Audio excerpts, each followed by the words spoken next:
অনেকেই ভাবে টাকার অভাবেই মানুষের সবচেয়ে বড় কষ্ট, কিন্তু আমি বুঝেছি টাকার অভাবের চেয়েও বড় কষ্ট হলো নিজের মানুষের বদলে যাওয়া।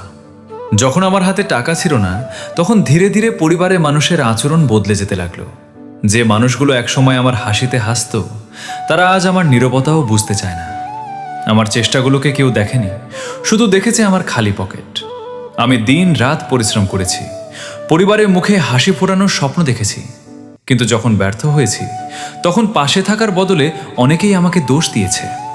তাদের কথাগুলো আজও বুকের ভেতর কাঁটার মতো বিঁধে আছে। তবুও আমি হাল ছাড়িনি, কারণ আমি বিশ্বাস করি খারাপ সময় চিরদিন থাকে না।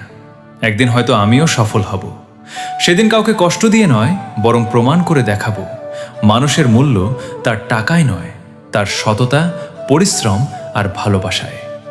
আজ আমার জীবনের সবচেয়ে বড় শিক্ষা হলো, অভাব মানুষকে ছোট করে না, কিন্তু অভাবের সময় যারা আপনাকে ছেড়ে চলে যায়, তারা কখনো সত্যিকারের আপন ছিল না।